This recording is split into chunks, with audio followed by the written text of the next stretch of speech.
is a company which basically specializes around, one can say, fintech.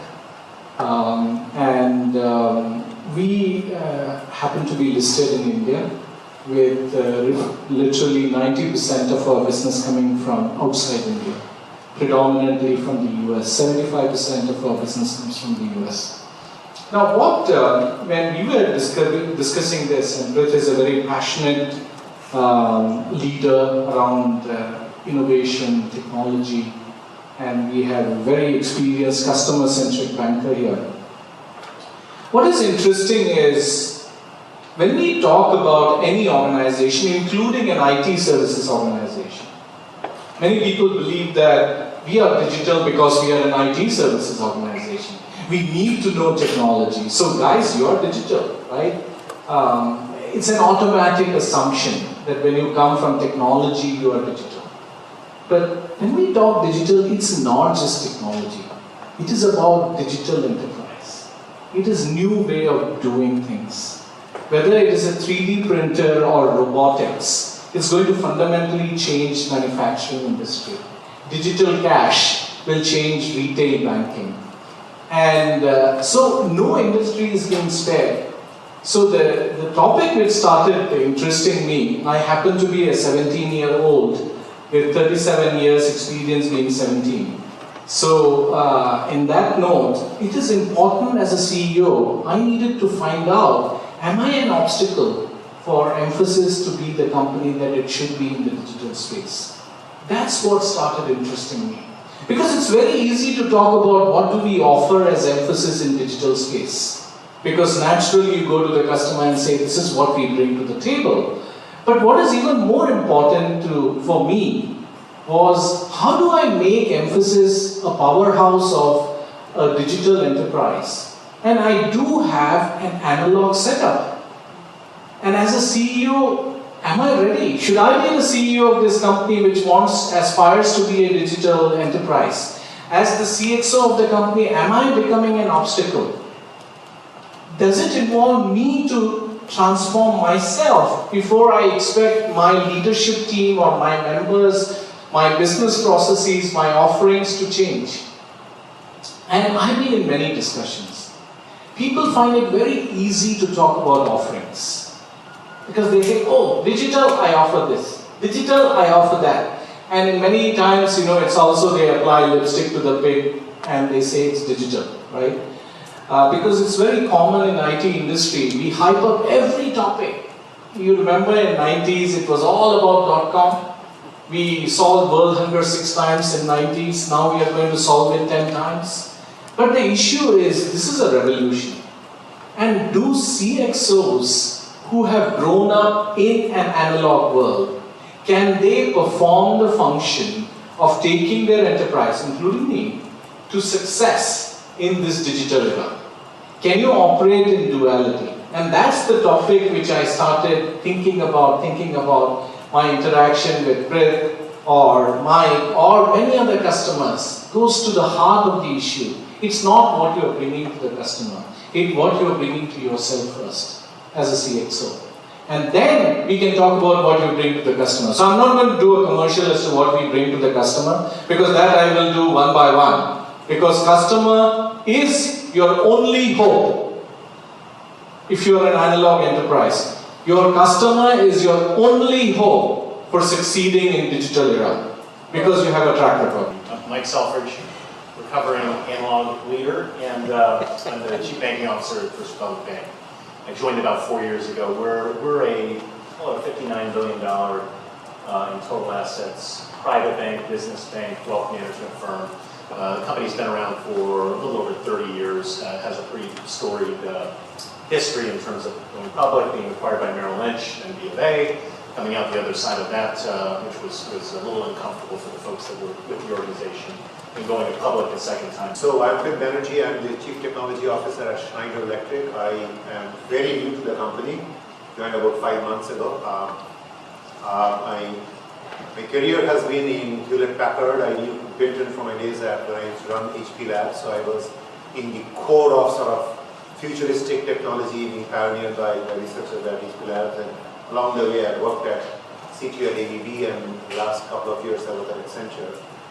I'm living and breathing the transformation of Schneider Electric from becoming an analog business to a digital business. John Deere that makes tractors, right? And so if you're a farmer, I would buy a tractor from John Deere for $100,000. Now the farmer does not really need the tractor. The tractor is a means to the end to increase farming productivity. So what John Deere is doing as part of this whole trend, GE, ABB, Siemens, Schneider, we are all in, right, is to come up with a connected tractor, a tractor with sensors and so on. So as the tractor is farming, it will collect information about the soil, moisture, temperature, pressure, etc., and connect it up with the weather forecast. So through the cloud and with all this information, what John Deere is pivoting towards is farming as a service, right? If I'm a farmer, I don't care about a $100,000 tractor or $200,000. I care about increasing my farm productivity. How can I get service, can I get advice from John Deere about what crops to plant, when to plant them, what fertilizers to use, when to use the fertilizers, when to water, not to water, everything. And through that service, if John Deere can guarantee me an increase in crop yield to double the crop yield, I am a farmer, I'm willing to pay for it. So instead of buying a $100,000 tractor from John Deere, I sign up for services from John Deere. And I just give you John Deere as an example. This is exactly the revolution that I'm pushing for at Schneider Electric. I mean, our CEO hired me to kind of push that because he saw my pitch at the World Economic Forum. This is the transformation, right? Instead of sort of, again, I'm sitting on a panel with a bank, so I need to kind of sound knowledgeable about finance, but the move from capex to opex, right? Instead of buying the $100,000 tractor, you will only sign up for as a service, farming as a service, electricity as a service, right? Just imagine, we sell a bunch of stuff to hotels, right? Large hotels, all the switch gear and panels and switches and so on. Does Hyatt Hotel care about that $1,000 transformer? No. If I can provide all of those buildings as a service, hotel as a service, so that the customers in the hotel have a fantastic experience, right? While if I'm not in the room, all the lights will be turned off. So I'm guaranteeing tremendous energy efficiency and fantastic sort of customer convenience in the hotel. That's hotel as a service. And you can take that in every domain that we serve.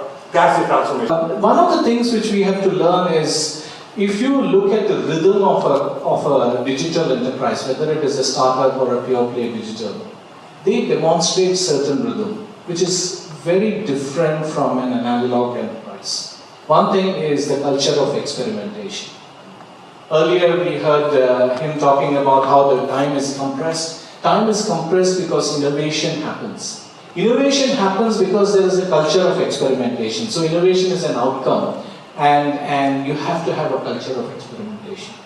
Compression of cycle time is significant in a digital enterprise. You mentioned about it. Well, something which used to take 5 years now can be done in 5 days, and why not in 5 seconds, or microseconds, or nanoseconds? That's the question which is being raised. So whether your organizational model is ready for it, how do you cannibalize your existing business? These are real, in my mind, low-tech problems, but become enormously difficult to tackle in a corporate environment. Somebody said common sense is not that common anymore, right? So in that sense, we have to really think about, as a leadership team, are we enabling the company to be successful in the new era?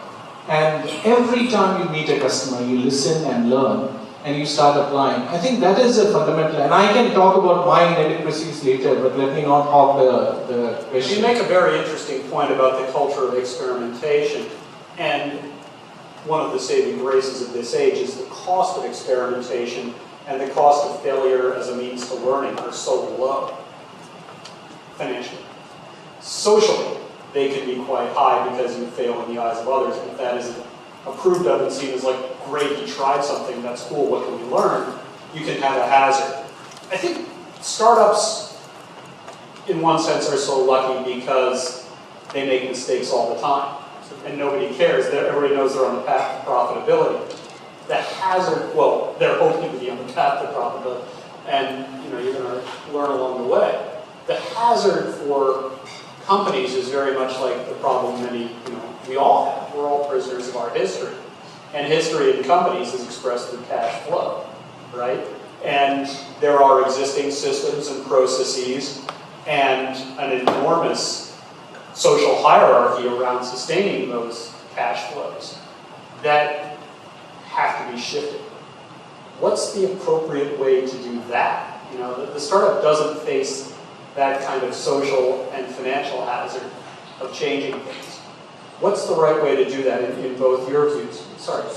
So let me talk. I talked about Schneider being an analog company in terms of the products it sells, but let me share with you some insights about the people that Schneider has. We are a 25 billion euro company with 170,000 employees, and my organization, which is R&D, is about 12,000 R&D employees.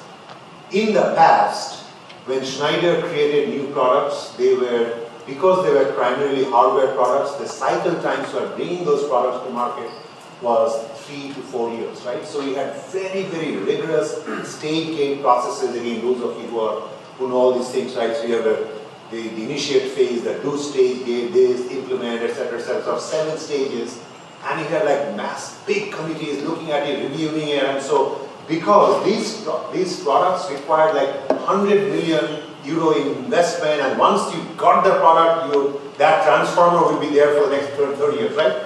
So the processes that these 12,000 R&D engineers used in the past was for the analog world of the hardware world. The new world is the digital world, the software world. So the transformation that I am driving, again, I've just joined the company, but my CEO had already seen, right, the kinds of processes that the software companies, the startups use in Silicon Valley, right? And what is going on is going to be the agile method. So people talk about agile DevOps in the world of software. We are talking about agile DevOps in the world of hardware. The concept of a minimum viable product, just get that damn transformer out of your circuit breaker. Don't try to completely over-engineer it over 5 years. Get it out, do it, because in the new IoT world, you could actually do an upgrade of the system, right? This is a hardware-software combination remotely, which you could not do. In the past, once I shipped to a transformer, that saved yours dead, right? The Tesla car, right, which had all kinds of problems, but the Tesla, the software was upgraded on the fly, so even though that things were really low, it hit those things and you had all kinds of explosions, those could be changed. Same things are happening in this world. So we are transforming the processes by which we design new products to be more agile, even for the hardware world, right? So the hardware software world. For those who don't know, Tesla had issues around its suspension, and this was all the cars Tesla had sold had this. As leaders, the cultural tone you can set makes all the difference. You are not going to know the next technology that's the next great thing in social media or banking or telecommunications, I think, in the next 5 years. To show you how bad I am at predicting, I was dealing with these companies every day. I had an offer from a startup called Cisco Systems I turned down. I stayed in banking. And I had a chance to invest in a company I thought was a disaster called Uber, which at the time was a limo service, and I thought there's no possible way a company like that will succeed. But those companies, to your point, could change on a dime, and if Uber in 2010 went away, you wouldn't know the difference. We tend to focus on these tremendously successful companies, not realizing there are thousands of dead companies littered on the side of 101 that nobody talks about. But they can take a risk that First Republic Bank cannot take in certain instances. If First Republic goes under because we took technological risk, that's a headline story in the Wall Street Journal. That's not where I want to be. So back to experimentation, we sort of bucket the world into three areas. One is the core business. You can't take a lot of technological risk on the core business. This is keeping criminals out of our own banking system. This is processing transactions and loans. This is the engine that runs the bank. You don't risk that. The middle part is the growth business. It's not a huge piece of the enterprise, but it's fast growing. So we can take a little bit more risk in the fast growing, maybe some enhancements to technology. The third bucket is the complete experimentation, small bets, little seeds here and there, and we can take a lot of bets, but as that comes into the core growth and the basic business, we have to keep our guard up. What's a good example of a little bit?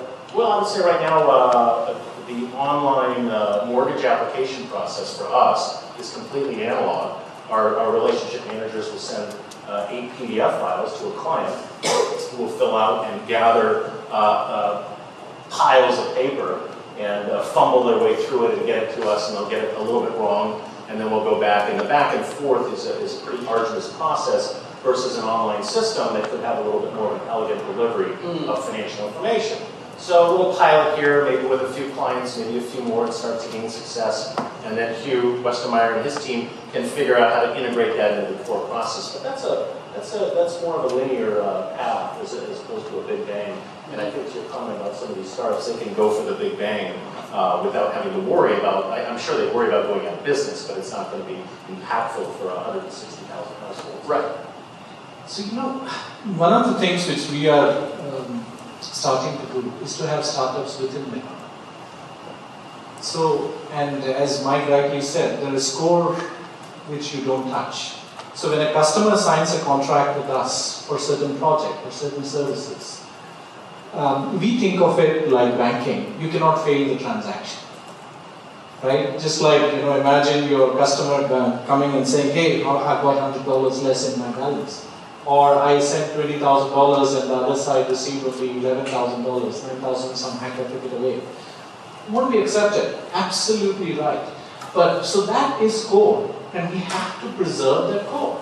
But on the sidelines, what we have started doing is we started supporting within the company startups. We call it cartups, just to distinguish, because it's corporate supported startup. So if brilliant people, youngsters come up with a bright idea, we say, okay, we will fund it, you go and experiment. If you fail, you always have a job within emphasis, you can come back to the mainstream. But please go and experiment. Talking about cultural thing, if you know about India is academically very centered. You have your track record with the customer. Customer won't switch if they know they can rely on you for their success. It's as simple as that. Customers don't like to switch. So the only strategy which we are following is centering customer to everything that we are going to be doing and spreading the customer, the culture of experimentation, if I may. Now, versatile. Having said that, I also view the world as the personal relationship extremely high, the technology experience not as high. We need to get the technology experience up, and we're working on that. We're doing quite a few major projects right now to get it closer to the personal high-touch relationship. That's our goal, but we don't view, like a lot of the world, bifurcated. Either a person or a fintech solution wins. There's an opportunity for everyone to play, in our opinion. And again, our model is a little bit different than a bank that covers millions and millions of accounts across the globe. Ultimately, right, the real most important problems that the world needs in terms of humanity and so on, it's access to energy, water, food. That's it, right? People don't care for Uber. We at Schneider believe that having access to energy is a basic human right. You cannot take that away. So we are in such a core business that I think we will be essentially, if we can continue to deliver that value, safe, efficient, sustainable energy to all people on the planet. Because we are like First Republic in IT services, or we aspire to be First Republic in IT services. Customer centricity. And our size gives us advantage. We are not too large, and we don't aspire to be too large. Because I fundamentally believe the new mantra going forward is not too big to fail. The new mantra is going to be too big to succeed. Because the moment you become bigger and bigger and bigger, you start thinking of customer as a digit, and the moment you start thinking of customer as a digit, you lose that touch. We are in high touch business, we are on the path to being first republic in IT services business, and that is what is going to keep our business intact and prospering.